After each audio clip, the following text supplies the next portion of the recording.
Alors, je suis ravie d'être avec vous ce matin. Merci beaucoup pour votre présence. Donc, moi, je m'appelle Laurence Grandcola. Je suis la fondatrice de MySésame. MySésame, c'est une société à mission qui fait partie du groupe KEA et dont la mission, c'est de créer une bascule, d'enclencher une bascule chez les dirigeants et dans leurs équipes, à la fois par des approches de conseil, mais aussi des approches de formation massive, pour que dirigeants et équipes s'emparent des sujets de transition environnementale et sociale et puissent en faire des vrais leviers de transformation de leur business.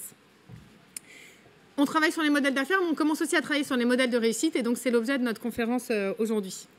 Alors, avant de laisser la parole à nos 4 super intervenants que je vais vous présenter, je ne résiste pas à l'occasion de vous partager un peu un point de vue sur pourquoi on a choisi ce thème de conférence. Alors, le contexte aujourd'hui, c'est qu'on est face à une complexité de transition qui est immense. Et que forcément, le défi de cette transition, si on est conscient de son urgence, il peut être un peu anxiogène quand on en mesure l'ampleur et quand on mesure le chemin qui reste à parcourir. Il ne va pas suffire de changer notre manière de faire. Il ne va pas suffire de transformer nos modèles d'affaires, ni le fonctionnement de nos entreprises.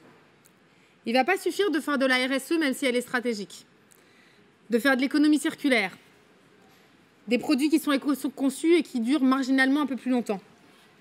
Il ne va pas suffire de louer plutôt que d'acheter, de s'approvisionner en matière durable. Bien sûr, il va falloir faire tout ça, hein. Mais pour ralentir drastiquement nos émissions de CO2, pour préserver le vivant, pour régénérer nos sols, pour arrêter notre course folle à la destruction massive de la nature et pour inclure le plus grand nombre et les plus fragiles dans cette transition, il va falloir faire radicalement plus. Il va falloir penser notre société, nos économies, notre vision du progrès et de la réussite individuelle et collective profondément différemment. Pour tout ça, et c'est super de vous voir aujourd'hui, il va nous falloir du courage. C'est Aristote qui disait que le courage, c'est le juste milieu entre l'audace et la peur. Bon, on y est. Le courage de questionner le modèle dominant de réussite et les imaginaires qui sont derrière. Et l'audace de penser une société différente, où le pouvoir, l'argent, la possession matérielle ne sont plus les seuls marqueurs de réussite, où l'utilité, la transmission, la culture, le partage deviendraient des nouveaux marqueurs de l'accomplissement individuel et collectif. Ça suppose de bousculer nos manières de consommer, de redéfinir la notion de progrès et les indicateurs qui la définissent, de mettre en lumière d'autres rôles modèles. D'autres rôles modèles par rapport à ceux qu'on voit systématiquement dans les récits dominants. Et de voir aussi certains renoncements matériels, on va en parler, comme des vrais accomplissements nobles. Bref, on va devoir penser la répartition du pouvoir, la prise de décision, le partage de la valeur différemment, en questionnant aussi la gouvernance et les modèles organisationnels. C'est un vaste sujet et donc nous avons 50 minutes.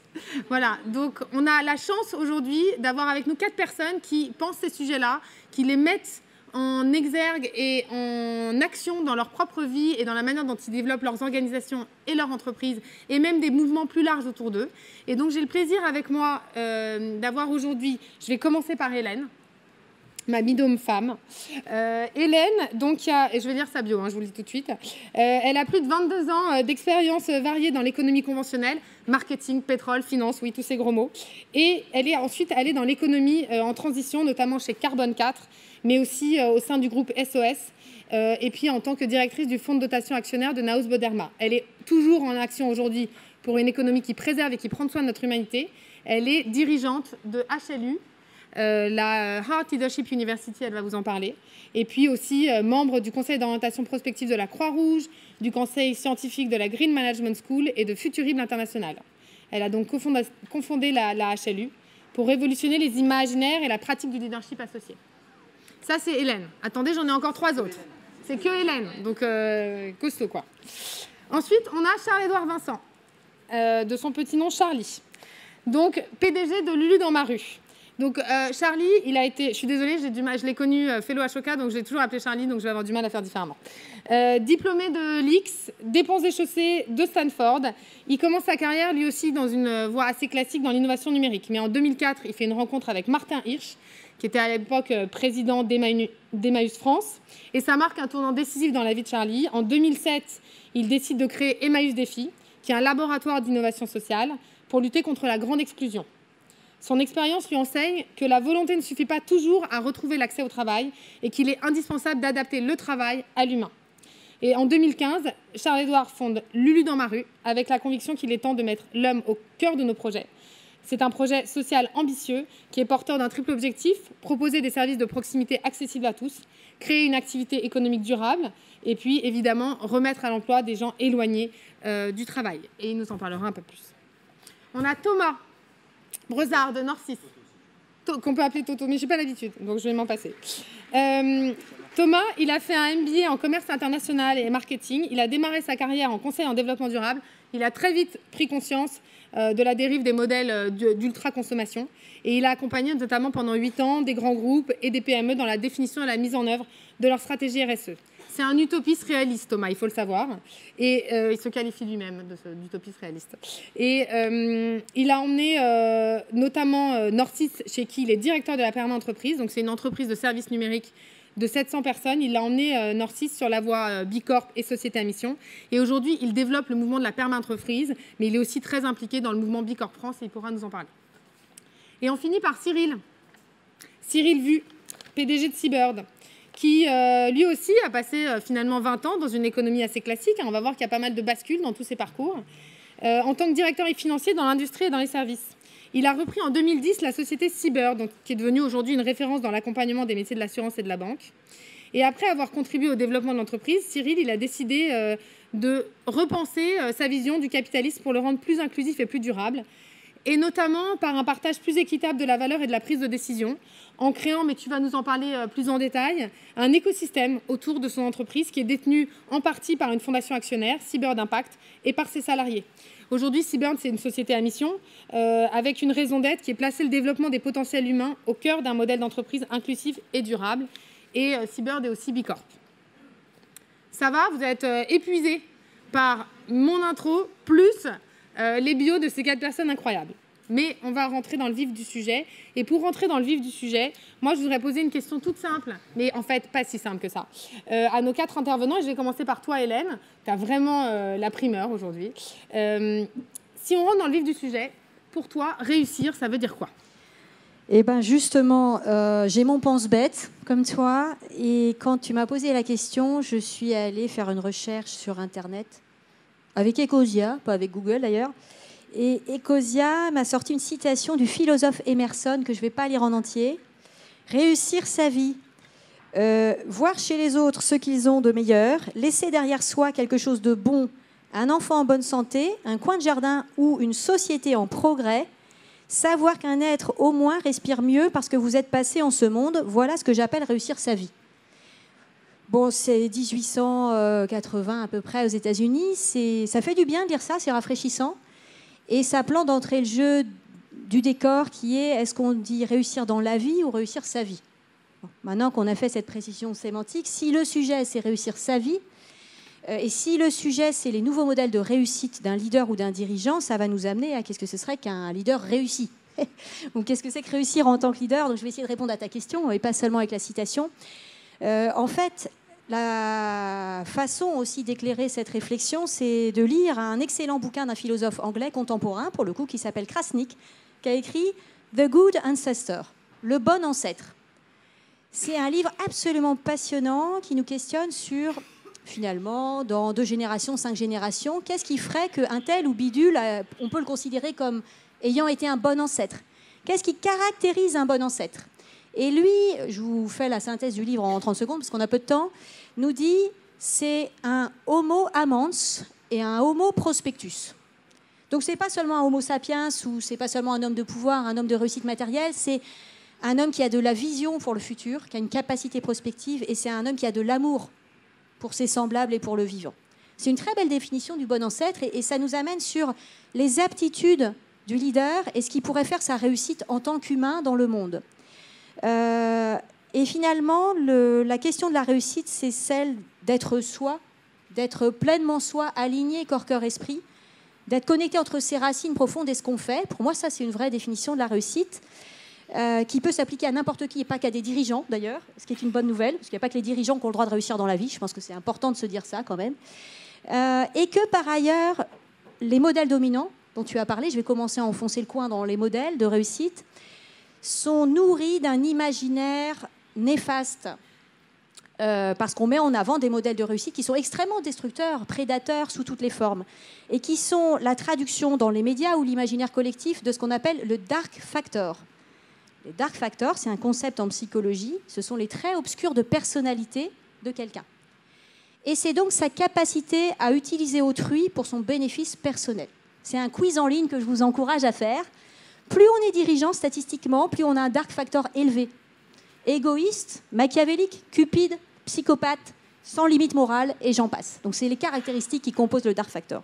Je vous rassure, ils ont aussi un good factor. Alors ils ont aussi un good factor, on a aussi heureusement tous une face lumineuse de notre personnalité, mais on ne peut pas parler de modèle de réussite et de modèle de réussite d'un dirigeant sans avoir lu des papiers de psychologie, voire de psychiatrie, sur qu'est-ce qui caractérise les populations de dirigeants. Ce sont des faits scientifiques que je voulais partager avec vous. Donc, faire attention à la mise en récit du Dark Vador. Hein. Le Dark Vador, c'est celui qui a un pouvoir colossal, mais assis sur sa face obscure. Bon, donc un leader et un modèle de réussite, c'est la face lumineuse. Et la mythologie en est pleine. Hein. Mais aujourd'hui, le modèle de réussite, pour reboucler avec ça, qu'est-ce que c'est que réussir ?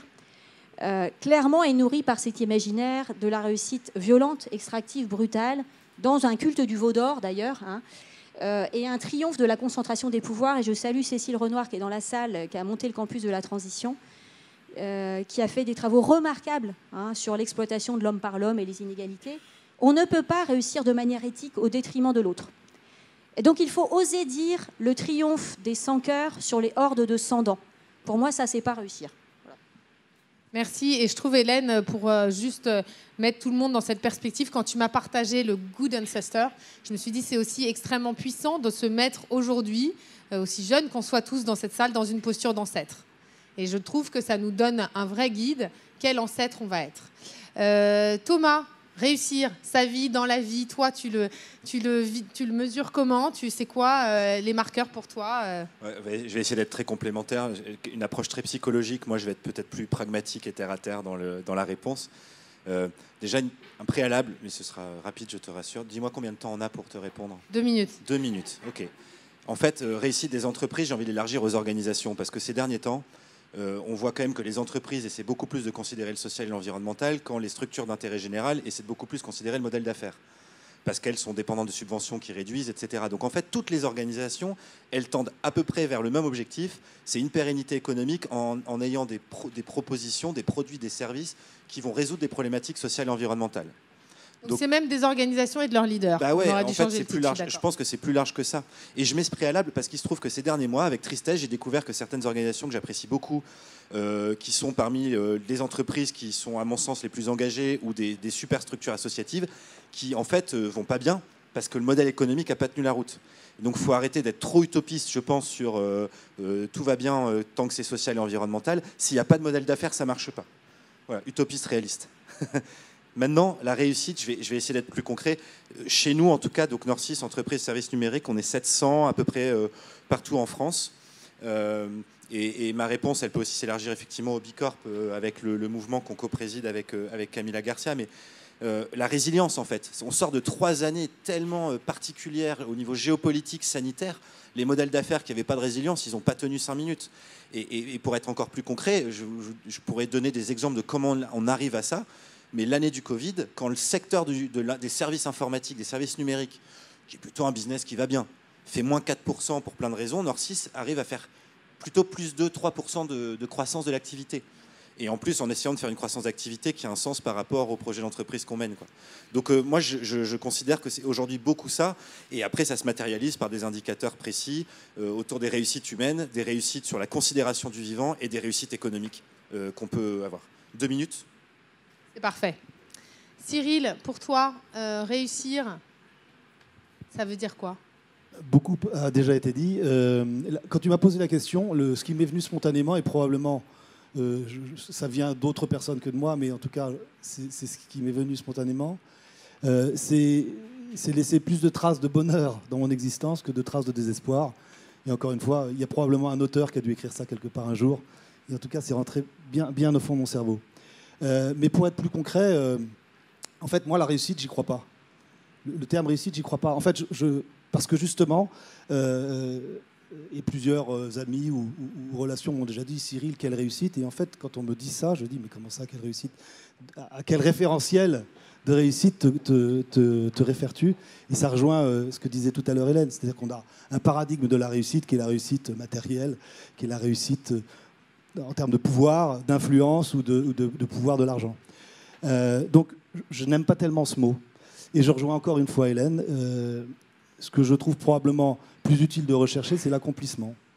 Après, ça rejoint aussi un peu la parabole des talents. On ne peut pas l'ignorer, cette parabole. Voilà, on reçoit des choses, il y a des déterminismes génétiques, socio-culturels phénoménaux qui, de mon point de vue, nous déterminent énormément. Peut-être qu'il nous reste 1% de libre arbitre. Certains pensent que non. Certains pensent qu'on est très libre. Moi, je pense qu'on n'est pas très libre.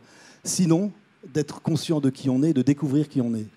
Donc, oui, je pense que réussir, c'est s'accomplir. Charles-Édouard, pour finir le tour de table. C'est difficile de passer après tous ces témoignages, mais je suis très inspiré par ce que dit Hélène. Effectivement, pour moi, la réussite, c'est on reçoit un certain nombre de choses, d'aptitudes, comment on les met à disposition dans notre contribution à la vie. C'est très proche d'un alignement, finalement, de ce qu'on a reçu et ce qu'on est, et de comment on peut agir par rapport à ça. Moi, à titre personnel, je pense qu'une des choses qui me travaille, c'est comment... Enfin, j'aime beaucoup partir de ce qui ne marche pas dans notre société. Moi, je suis particulièrement sensible depuis toujours aux inégalités sociales. Les gens de la rue, depuis toujours, je ne comprends pas comment dans une société aussi riche que la nôtre, on arrive encore à avoir des centaines de milliers de personnes qui dorment dehors, et j'ai envie de dire, c'est assez terrible parce que non seulement aujourd'hui c'est des personnes, mais maintenant, là, depuis quelques années, on parle d'enfants. Hein, maintenant, c'est des milliers d'enfants à la rue. Donc moi, il y a dans ces inégalités, un peu cette révolte intérieure, quelque chose de très puissant chez moi, qui en fait me guide un peu dans ce que j'ai envie de construire, ce que j'ai envie de faire. Et c'est vraiment un lieu de ressourcement. Et du coup, c'est un peu ma boussole dans les choix de vie que je vais faire, dans les choix business, et j'utilise ce terme business, parce qu'effectivement, j'ai créé en 2007, tu le disais avec Martin Hirsch, Emmaüs Défi, donc là où on était vraiment dans une logique d'accueillir des personnes qui vivent dans la rue, et de prendre le problème différemment, c'était de se dire, au-delà le SAMU social, tout ce que font les associations, c'est extraordinaire, mais est-ce qu'on ne pourrait pas aussi redonner l'espoir aux gens, au-delà de la prise en charge via un hébergement, et de se dire, le travail peut être une clé pour redonner espoir, redonner envie aux gens de démarrer. Donc, mon point de départ, il est aujourd'hui de qu'est-ce qui ne marche pas et comment moi je peux agir là-dessus. Et ça, pour moi, c'est quelque chose qui a beaucoup de sens, qui donne beaucoup de sens à ma vie et qui m'aide à construire Emmaüs Défi. Aujourd'hui, Lulu dans ma rue. Alors, Lulu dans ma rue, c'est un autre format. C'est comment les nouvelles formes d'emploi, comment pour des personnes qui sont exclues du monde du salariat, du travail, des gens qui ont fait des burn-out, des mamans qui n'arrivent pas, des mères célibataires qui n'arrivent pas à concilier la garde de leur enfant et des emplois salariés avec des horaires fixés, etc. Comment on invente de nouvelles formes de travail, plus souples, en proximité. Et ça, c'est l'histoire de Lulu. Donc voilà, moi, ce que j'essaye de construire aujourd'hui, c'est un peu des modèles qui me survivent, ou qui survivent à mes propres structures, et qui puissent accompagner l'évolution de notre société et apporter des réponses à ça. Et avec un point que tu me partageais quand on s'était parlé avant, d'être sur cette ligne de crête entre à la fois l'impact social et des modèles économiques qui soient pérennes et en capacité d'être passés à l'échelle. Oui, parce qu'effectivement, quand on essaie de construire un modèle, on a envie que ça ait un maximum d'impact. Moi, je viens du monde économique. Hein. J'ai passé plusieurs années dans le monde des entreprises, des startups. Donc, je vois bien que Thomas le disait, l'économique est un levier très fort de pérennité et d'impact. Et en même temps, on voit, c'est très à la mode de parler de modèles hybrides, de modèles qui ont d'un côté de l'économique, de l'autre de l'impact social. Et en même temps, la réalité, quand on est à l'intérieur, quand on le construit, c'est très joli de parler de ces modèles hybrides, mais c'est très complexe à mettre en œuvre parce qu'on est avec des parties prenantes et des interlocuteurs, d'un côté économique, qui vont raisonner en termes d'efficacité, de rentabilité, profitabilité, où les termes marketing, croissance ne sont pas des gros mots. Et de l'autre côté, vous allez, alors dans le social, discuter avec des administrations où justement ces mêmes termes qui sont les critères du bon fonctionnement du projet sont presque des mots interdits. Quand je négocie avec l'État tous les ans mes conventions d'insertion, il faut que je montre, puisque je demande des subventions, que je ne fais pas trop de profitabilité. Que les termes marketing, c'est jamais trop bien vu. L'efficacité, il faut de l'efficacité, mais en même temps, on doit faire du cas par cas, du sur-mesure, puisqu'on est dans l'humain. Bref, on voit que arriver à faire fonctionner ces deux modes de pensée, modes de fonctionnement différents, c'est pas simple. Alors on y arrive quand on a des projets qui sont pas trop gros, parce que finalement on arrive à le gérer, mais dès qu'on essaye de les faire passer à l'échelle, ces tensions internes ou ces différences de vision sont souvent compliquées à gérer et à maîtriser, et c'est pour ça qu'on est un peu toujours sur cette ligne de crête. Voilà. Et du coup, si on regarde un peu comment un renouveau des modèles de réussite des leaders et des entreprises se développe, qu'est-ce que ça veut dire? Et toi, peut-être avec la Heart Leadership University, Hélène, qu'est-ce que tu vois dans comment ça peut transformer justement la manière dont sont gouvernées les entreprises demain? Oui. Et puis après, on rentrera peut-être dans le détail avec vous, Cyril, Thomas et Charles-Édouard, sur les indicateurs que vous mettez en place pour justement suivre ce nouveau modèle de réussite de vos organisations. Alors, bon, donc cette université, Heart Leadership University, elle est, pour les raisons que tu dis, purement un modèle d'intérêt général. C'est une association à caractère éducatif et scientifique qui vise à transformer le leadership et par ceci transformer l'économie ou l'impact sur le monde. Donc les leviers concrets qu'un dirigeant peut mettre en œuvre, ils sont au moins de 3 ordres. Donc il y a le faire, accompagner des dirigeants à passer du cœur aux actes. Donc c'est un parcours pour dirigeants avec de l'entraide et de l'inspiration d'exemples réussis, de ne pas réinventer la roue à chaque fois. Donc ne serait-ce que savoir ce qui marche, c'est déjà pas mal. Avec cette intention réelle de ne pas être seulement dans le cœur, bisounours, mais bien de passer aux actes, c'est-à-dire de donner corps à un modèle économique qui tient debout, on est d'accord, qui marche et qui a des impacts satisfaisants. On a immédiatement et dès le début mis en place un pôle de recherche pour asseoir les fondements scientifiques de ce qu'on est en train de faire là. Et on a étudié nos dirigeants et leurs entreprises avec plusieurs prismes. Psychologie du dirigeant, j'en ai parlé.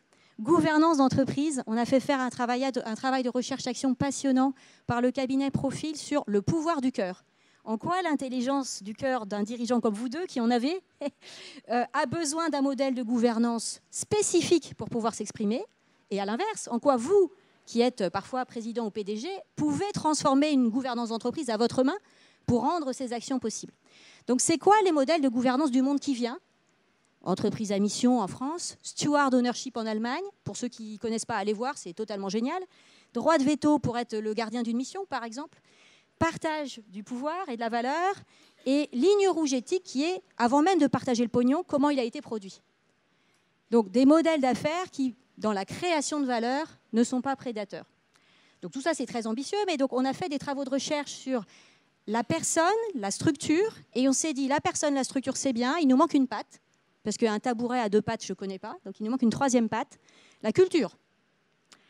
Faire bouger la personne dans ses actes, faire bouger une structure, c'est bien. Mais si la culture des collaborateurs ou des parties prenantes n'a pas bougé, ça ne marche pas.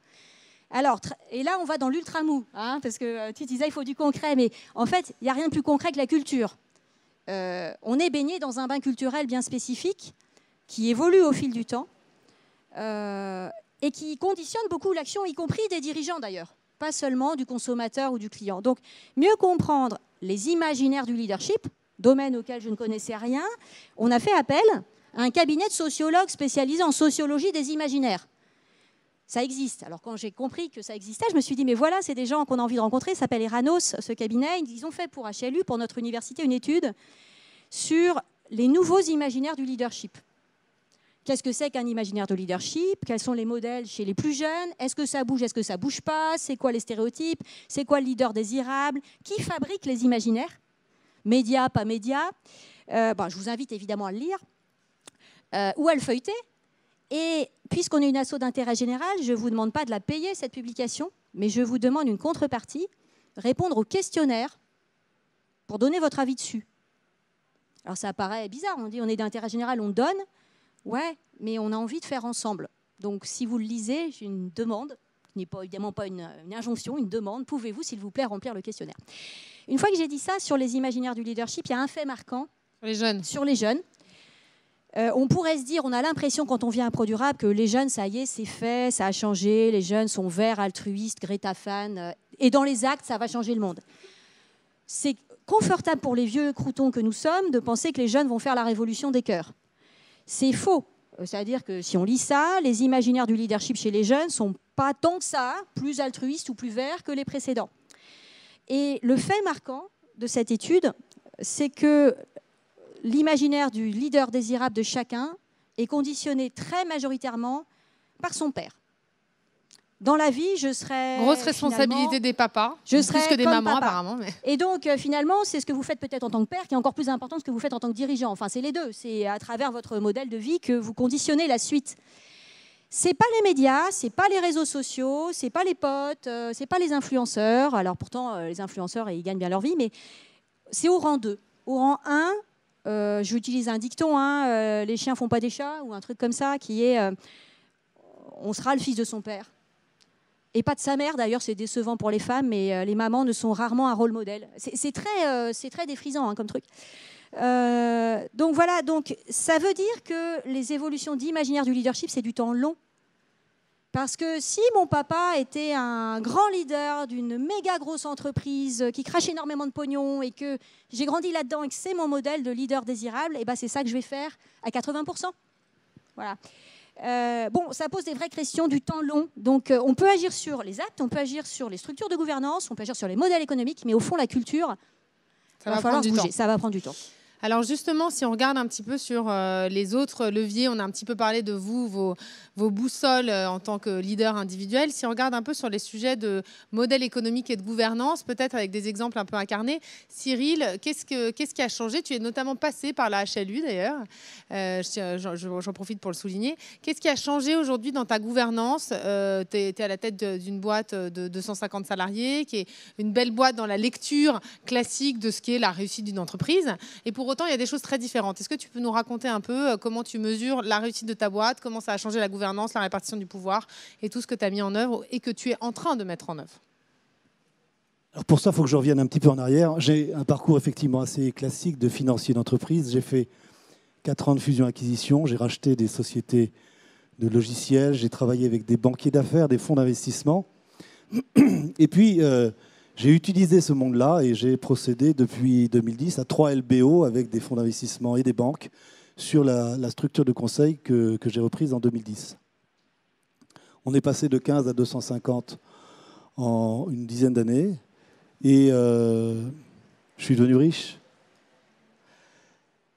Potentiellement, en tout cas sur le papier avec des actions. Et ça m'a questionné profondément sur comment un système pouvait permettre d'accumuler autant, alors ça reste, bref, en si peu de temps. Et surtout, comme Charles-Édouard, moi, depuis que je suis gamin, en fait, quand je vois un SDF dans la rue, en fait, ça me vrille et je ne comprends pas comment c'est possible.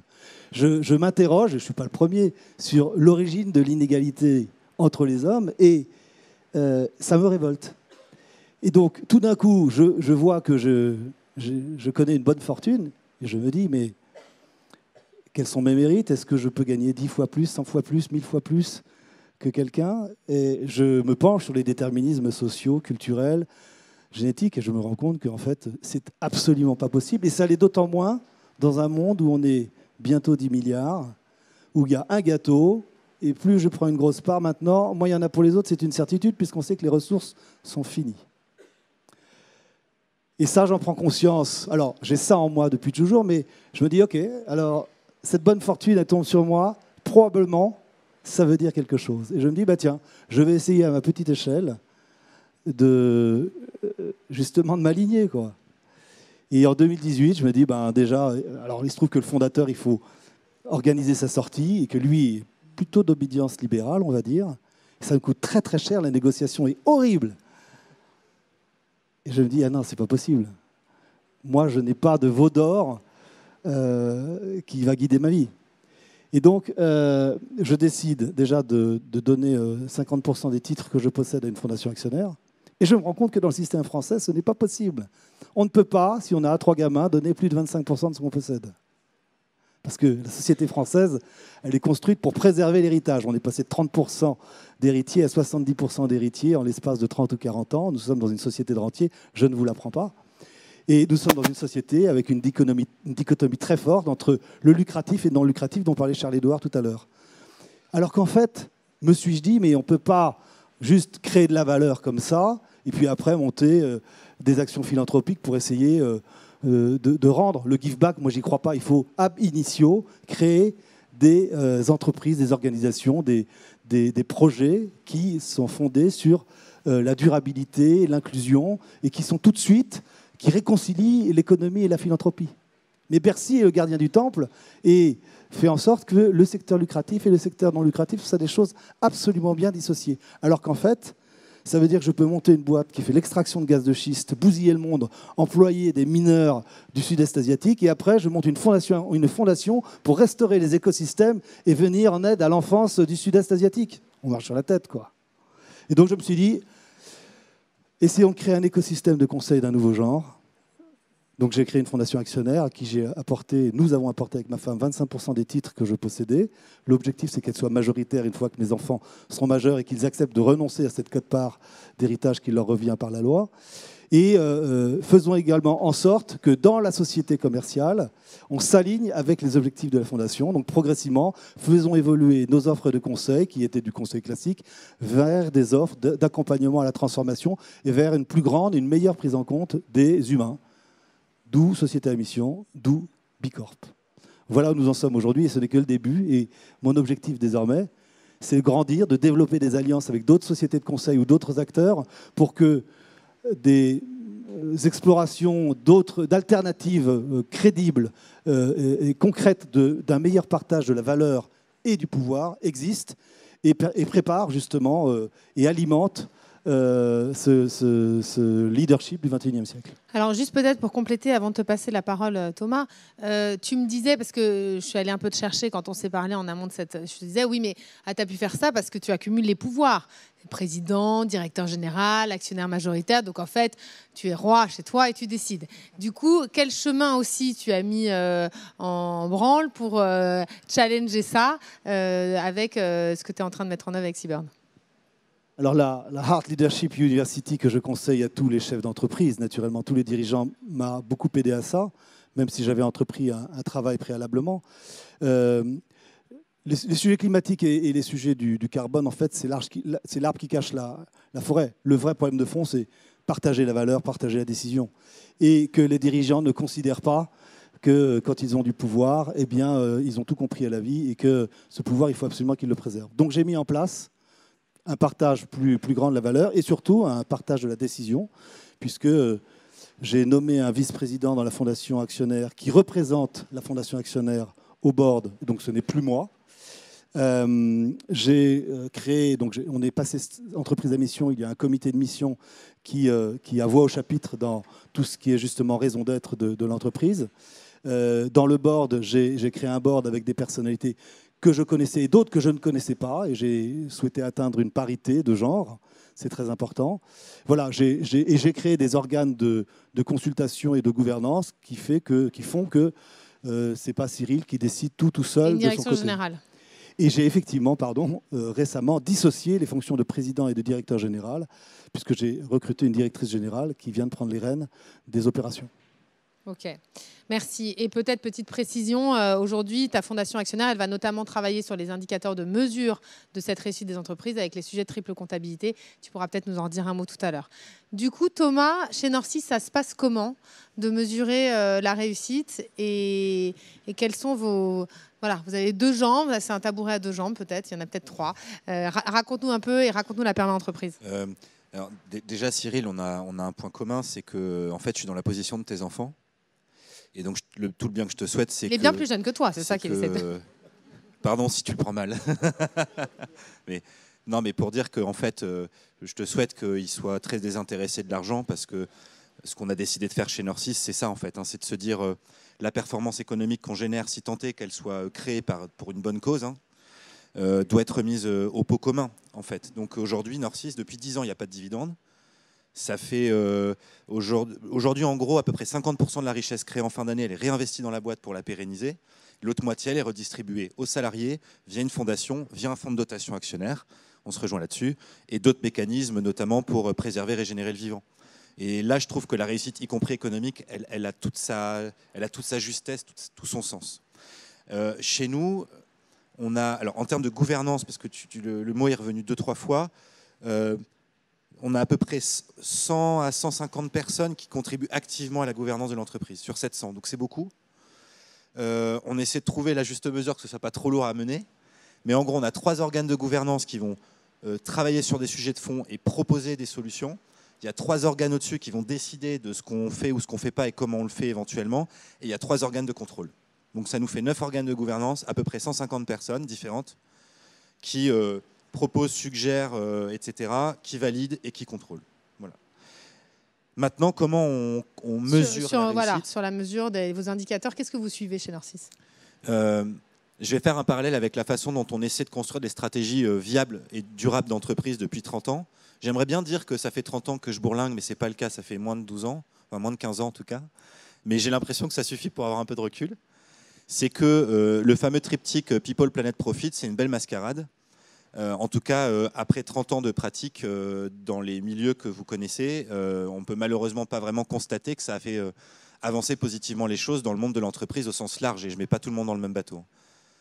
Voilà, le profit, il a pris une place prépondérante. Et puis en fait, de temps en temps, il y a eu de l'environnement et du social, mais parce qu'en général, ça servait le profit.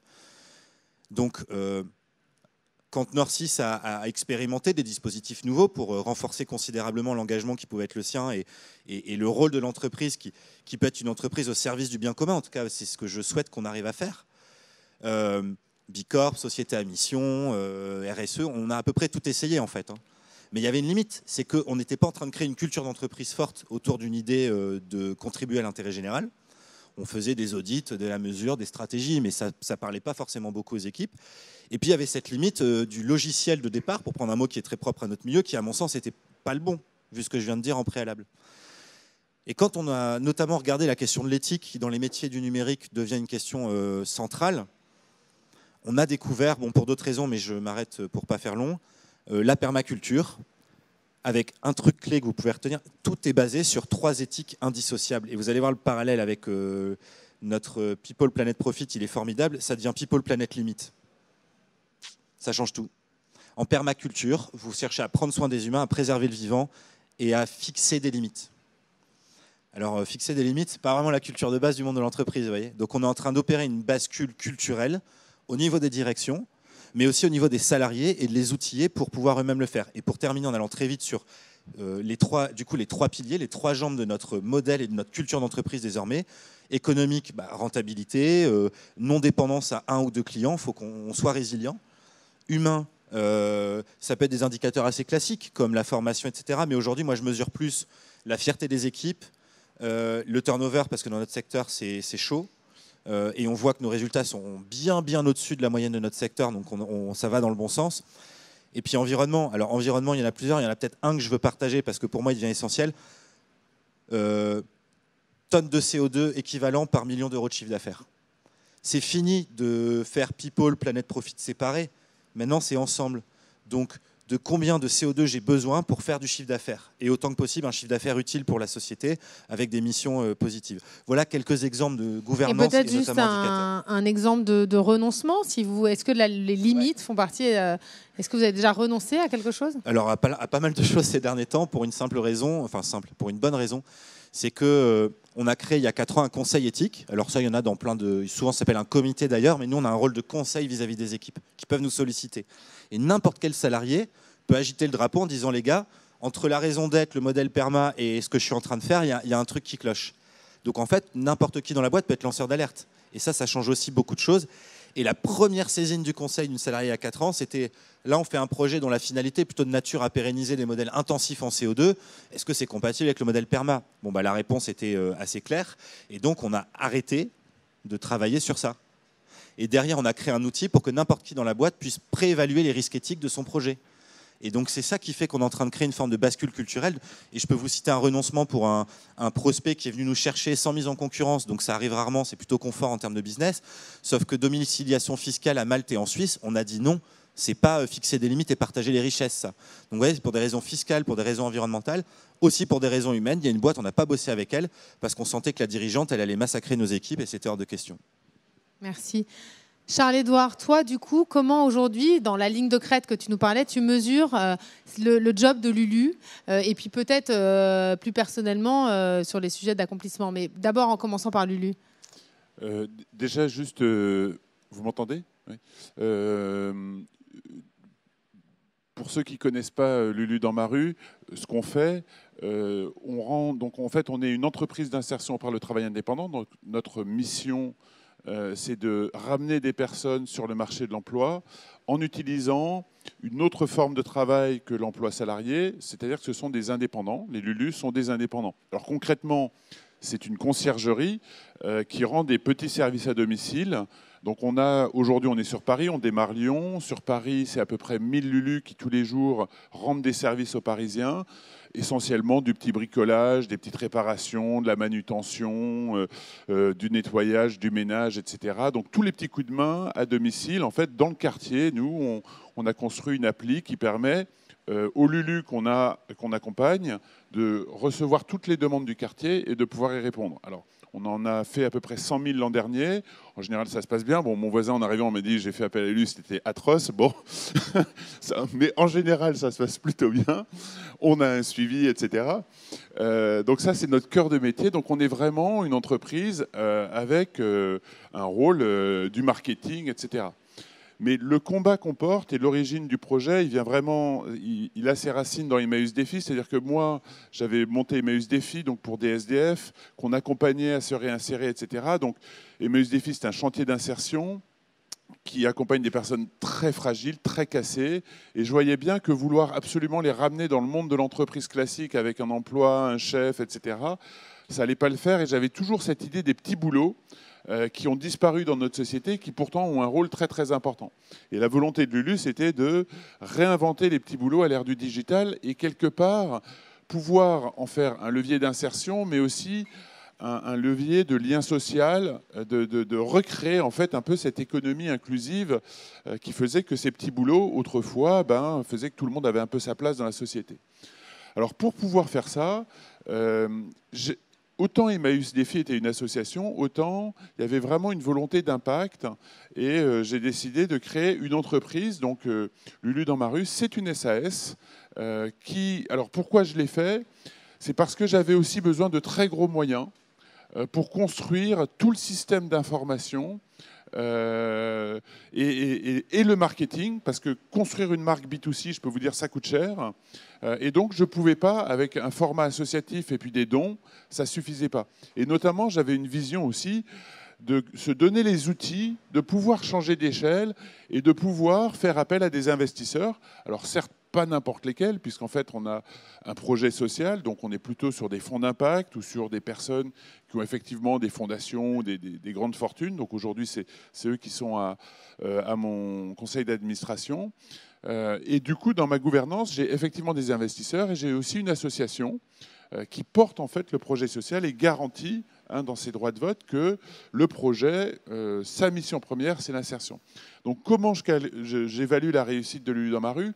il y a vraiment une dimension économique, hein, d'abord de viabilité de projet, de rentabilité. Je le dis parce qu'on n'est pas encore rentable, hein, on est encore déficitaire, on est encore 8 ans après le démarrage à investir et à trouver, à construire le modèle. Donc ça, il y a vraiment des critères économiques qui vont garantir la pérennité et la portée du projet.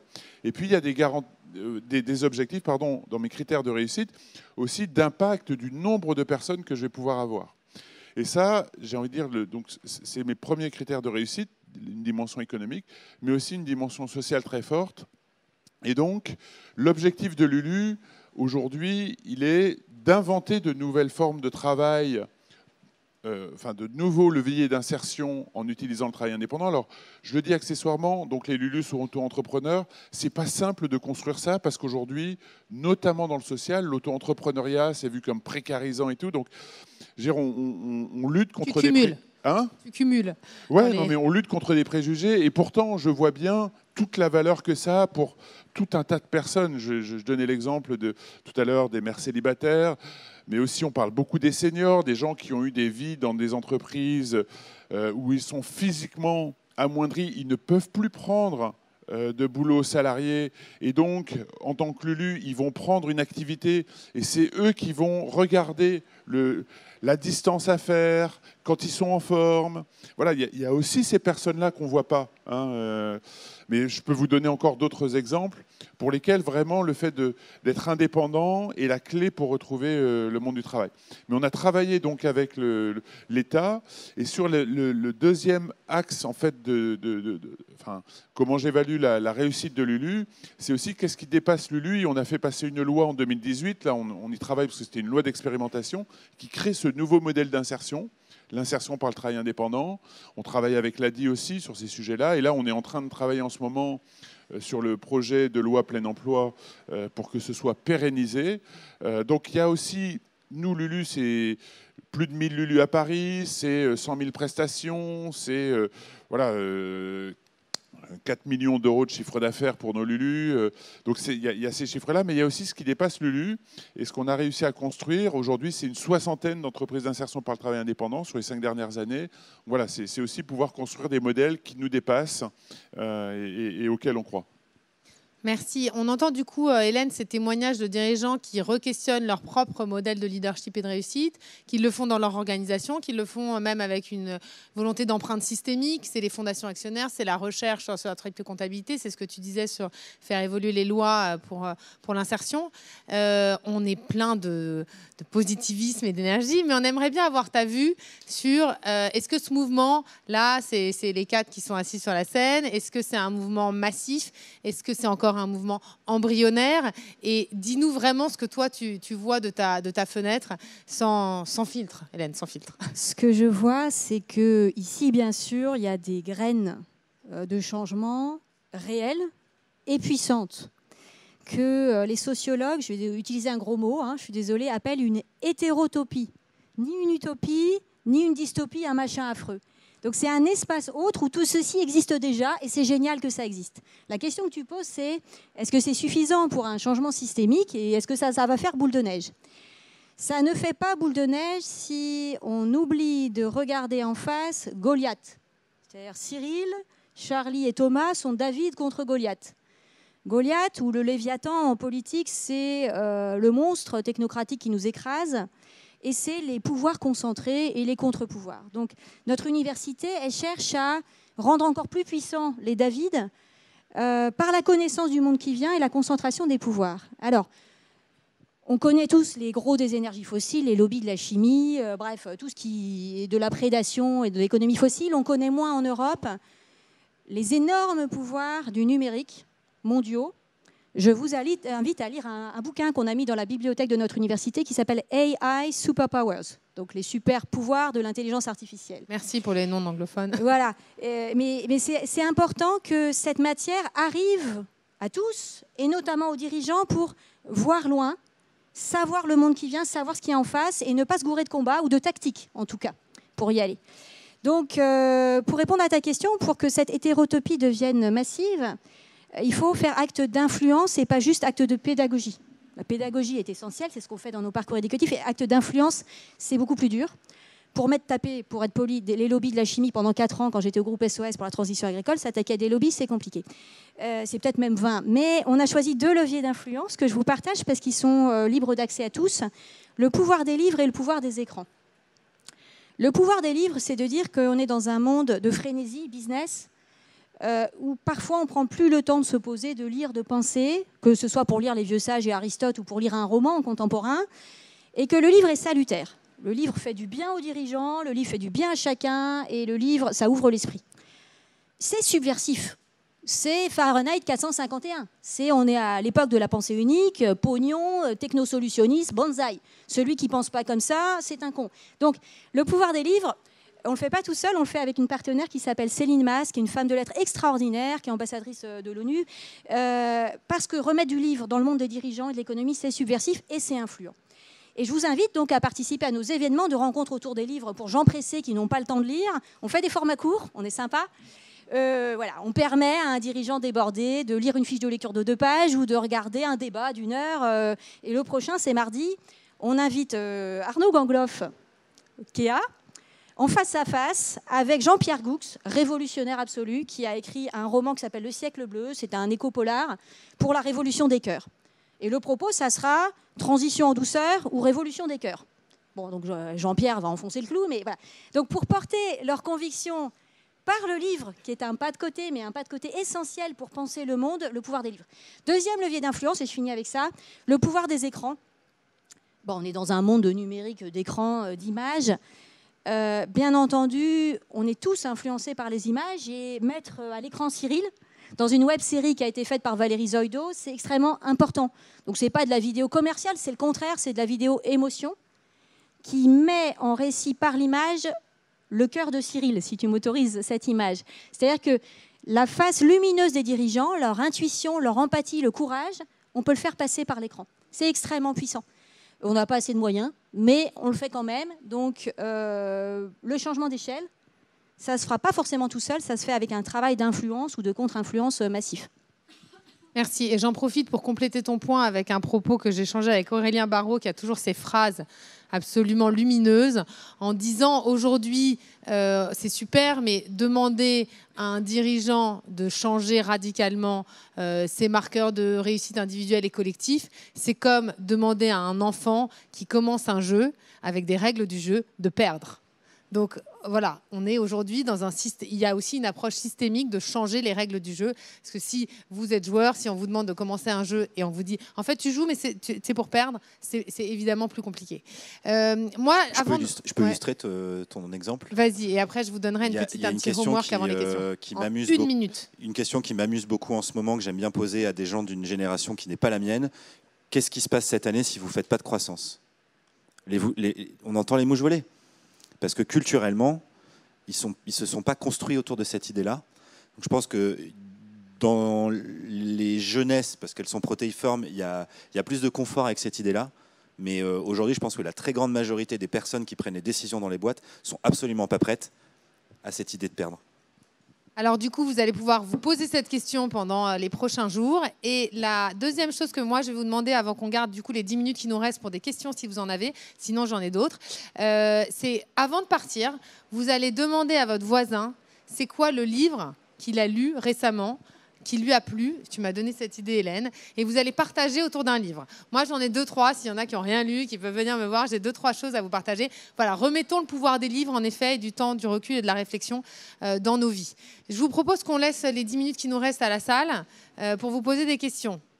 Il n'y aura pas beaucoup de temps, donc faites pas trop les timides.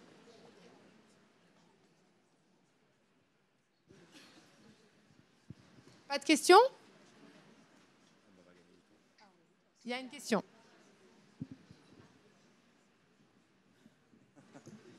Ah, il y en a une autre là-bas après. Merci. Bonjour. Moi, j'ai découvert il y a 1 ou 2 ans le concept de l'entreprise altruiste, notamment avec Isaac Getz. Et j'en ai pas du tout entendu parler jusqu'à maintenant dans les conférences à ProDurable. Et du coup, ça m'intéresse d'avoir votre avis sur ce modèle-là d'entreprise et les retours sur le fonctionnement et la viabilité, la pérennité de ces entreprises-là. Je me lance, mais vous n'hésitez pas. l'intention qui est posée avec l'entreprise altruiste, elle est formidable, mais je pense qu'on a tous donné des exemples du fait qu'on essayait de l'incarner d'une manière ou d'une autre, avec toute l'humilité qu'il faut avoir, et je crois que chacun essaie de le restituer, les difficultés qu'on rencontre, les freins culturels, etc. Ce qui est compliqué, c'est comment on le concrétise. Donc là, on a essayé de vous donner des exemples, et je me permets d'apporter cette réponse parce que un des trucs dont je suis le plus fier de ce que fait Norcis depuis que j'y suis, c'est que déjà, c'est qu'une entreprise informatique ait su inventer un modèle inspiré de l'agriculture, c'est plutôt couillu, mais d'avoir renoncé à en faire un business, parce que ProDurable, ça fait 10 ans que je viens, ça a multiplié par 10 en volume, il y a à boire et à manger pour tout le monde, parce que de toute façon, le chemin à parcourir, il est gigantesque, et on aurait clairement pu faire un business avec ça, et on a décidé de mettre dans un bouquin non seulement le modèle, mais la méthode. Et je pense que si on n'entend pas forcément beaucoup plus parler que ça de l'entreprise altruiste, c'est parce qu'il n'y a peut-être pas le cadre qu'il faut et la méthode pour que chacun puisse l'appliquer. Pour autant, l'idée est formidable et je pense qu'on est beaucoup à s'en inspirer d'une manière ou d'une autre. Mais je laisse le temps de répondre aux autres. On a une question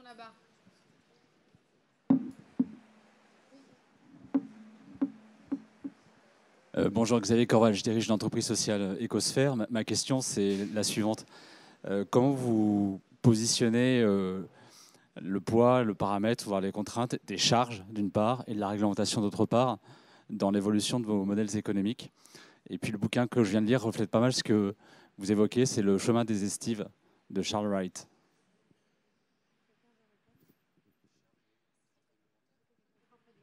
Je n'ai pas bien compris, personne, je n'ai pas bien entendu peut-être ou pas bien compris. Comment on positionne les charges? Oui, en fait, dans les paramètres qui gouvernent vos évolutions, quelles que soient les évolutions que vous avez dessinées de vos modèles et de vos projections aussi en termes de nouveaux modèles, on n'a pas évoqué, ça n'a pas été évoqué, ce qui est très réel, très pragmatique, c'est le poids des charges fiscales, sociales, etc., et le poids de la réglementation en France, qui sont des contraintes réelles pour les entreprises et les associations. Alors, chez Lulu, le poids des charges, il est très lourd. C'est-à-dire qu'on est encore déficitaire. Donc, je vais essayer d'apporter une réponse à votre question. Je ne sais pas si c'est ce que vous attendez. En tout cas, on essaye de construire un modèle avec Lulu. Donc on invente un nouveau type de service, c'est-à-dire que c'est du service à domicile où il n'y a pas d'engagement, pas d'abonnement, et on vient chez vous juste pour une intervention. Et on essaye de faire que c'est pas trop cher. Donc en gros, nos tarifs, c'est grosso modo 40 € de l'heure. Alors ça peut paraître un peu cher comme ça, mais c'est vraiment pas cher pour faire du petit bricolage, etc., parce que vous avez le temps de déplacement et ces choses-là. Et derrière, vous devez avoir, dans les charges, il faut se faire connaître, donc c'est des gros investissements marketing. Il faut toute la technologie pour que la commande soit passée, que le Lulu reçoive la commande, qu'il puisse la prendre, que la facture soit faite, que le paiement soit intégré, etc. Donc ça, il faut mettre en place toute cette machine-là, ça coûte cher. Et puis vous avez derrière tout le travail social qui est fait. D'accompagner les Lulu, les trouver, les intégrer, les accompagner, etc. Donc, juste pour vous donner quelques chiffres, aujourd'hui, Lulu dans ma rue, c'est 4 millions d'euros de charges. Et cette année, on va être à 3 millions de recettes à peu près, si tout se passe bien. Donc, on va être à 800 000 € de pertes. Ce qui fait que dans la construction de notre modèle, il y a des vraies discussions sur le modèle, il peut accompagner quel type de profil, quel type de personne. Et comme on essaye de construire un modèle qui va être pérenne, c'est aussi de faire le deuil parfois de se dire il y a certaines situations, certains profils, avec le modèle qu'on a construit, on n'est pas en capacité de les accompagner. Ce qui est différent d'Emmaüs Défi, où on était dans de l'accueil inconditionnel à Emmaüs, c'est-à-dire la personne, elle passe la porte d'Emmaüs Défi, quelle que soit sa situation, on va la prendre en charge, on va l'accompagner. Mais Emmaüs Défi, il y a un niveau de subvention qui est très fort. Donc, voilà. Après, alors, les niveaux des contraintes juridiques, moi, je l'ai vu comme... Alors, on a des contraintes, parce que ce n'est pas simple de bosser avec l'administration, qui a ses propres critères, etc. Mais je l'ai plutôt contourné en disant, j'en ai fait une source de revenus, c'est-à-dire que je me suis dit, il faut qu'on invente un nouveau modèle d'insertion, et je suis allé voir d'abord l'administration et puis les politiques, l'État, en leur disant, écoutez, l'insertion aujourd'hui se limite au salariat, tous les ans, il y a de plus en plus de travailleurs indépendants, Le Covid a même accéléré ça, hein, les aspirations à définir son propre travail. Donc inventons ensemble des nouveaux dispositifs, des nouveaux modèles. Donc presque, on a conçu ensemble ce modèle d'entreprise d'insertion par le travail indépendant qui du coup me subventionne mon activité, me permet d'en faire une recette. En tant qu'expérimentation du modèle. Dans le cadre de l'expérimentation. Voilà. Donc, je ne sais pas si ça répond complètement à votre question, mais en tout cas, quelques éclairages. Tu joues dans les contraintes du système actuel. Je joue dans les contraintes et honnêtement, ce n'est pas simple parce que, alors, une des grosses difficultés que j'ai avec l'État, c'est que l'État a beaucoup de mal à expérimenter. Hein, ils savent faire des systèmes qu'on déploie au niveau national, etc. Mais faire du test and learn, hein, on essaye, ça marche pas, ça ils ont beaucoup de mal. Et du coup, c'est nous qui portons le risque et toutes les tensions et c'est complexe. Voilà. Tu voulais compléter, Thomas, Cyril? Oui, très rapidement. Ce que vient de décrire Charles-Édouard, c'est probablement plus lié, ces questions-là, aux entreprises, notamment sociales, ou qui ont une visée au départ déjà sociale et solidaire. Moi, je viens du monde privé, pas de l'ESS. La rentabilité normative des boîtes de conseil, c'est 20% des EBITDA, comme on dit. Et la question, je trouve, qui se pose derrière votre question, c'est la question de quelle rentabilité normative. On gagnait, il y a quelques années, 20 à 25% des EBITDA, mais à quel prix? C'est-à-dire qu'en épuisant les ressources, surtout humaines, hein, dans le conseil, plus que planétaires. Et donc, la question que nous sommes posée, que je me pose encore, je n'ai pas de réponse définitive, c'est, on a la chance d'être déjà profitable, c'est quelle rentabilité normative? Et les points de rentabilité qu'on a perdus, on en a perdu 10 en l'occurrence, ce n'est pas parce qu'on est moins efficient, c'est parce qu'on a choisi de mettre ces points de rentabilité, cet argent, ces euros, dans autre chose, parce qu'on considère qu'autre chose a de la valeur. Pas simplement le capital financier, mais également le capital humain et le capital environnemental, qui doivent avoir autant de poids dans l'appréciation de la création de valeur que le capital financier. Et aujourd'hui, on est dans un monde où le capital financier est l'alpha et l'oméga de ce qu'on regarde en termes d'indicateurs, même si on met quelques indicateurs ESG à la vas-y comme je te pousse à côté, en réalité, ça reste le référentiel. Et tant qu'on ne mettra pas au même plan le capital financier, le capital écologique et le capital humain, et qu'on ne les mesurera pas dans des référentiels partagés dans le monde entier, eh bien, en fait, on n'en sortira pas, quoi. Et donc, juste, je me permets d'ouvrir, je vous invite à regarder ce que va faire la Fondation Actionnaire Seabird sur ce sujet-là de recherche, sur ces nouveaux modèles, effectivement, de triple comptabilité qui, là, viennent changer les règles du jeu.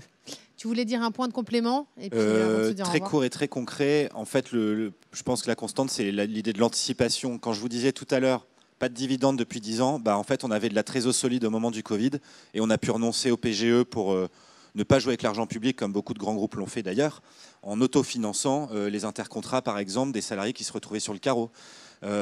Quand on crée un conseil éthique et qu'on fait des travaux de fond sur comment on peut faire notre métier avec un sens aigu de l'éthique, bah vous imaginez bien qu'avec les années qui se profilent sur les usages numériques qui sont totalement dérégulés, on anticipe beaucoup et on peut avoir des postures vis-à-vis de nos clients dès les premières discussions.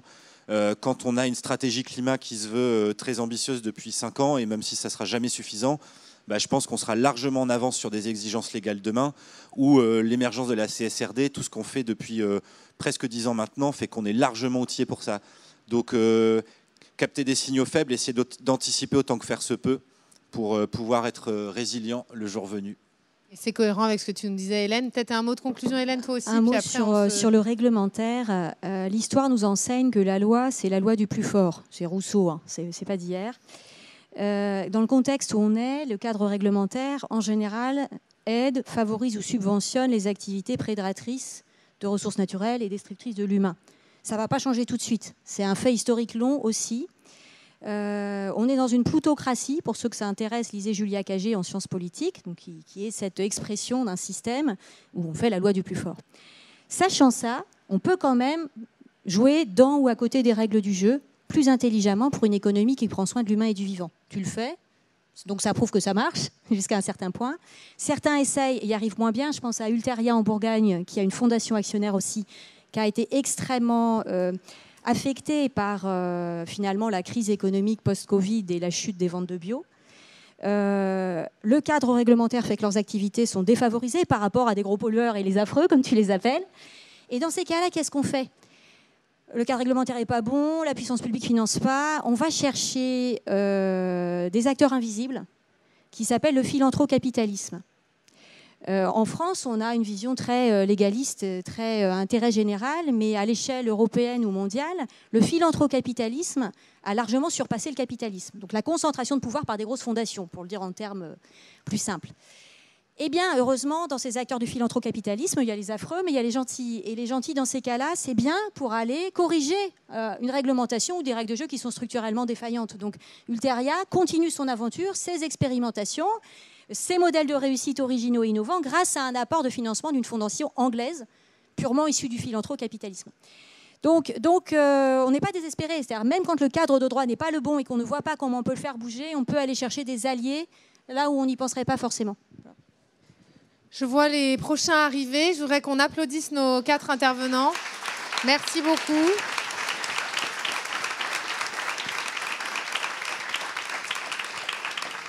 On a essayé, j'espère que vous l'avez vu, de dire les choses telles qu'elles sont et de ne pas être dans des injonctions totalement... Voilà. Ne partez pas avant de recommander un livre à votre voisin. Vous ferez peut-être une bonne rencontre. Et je vous dis à bientôt.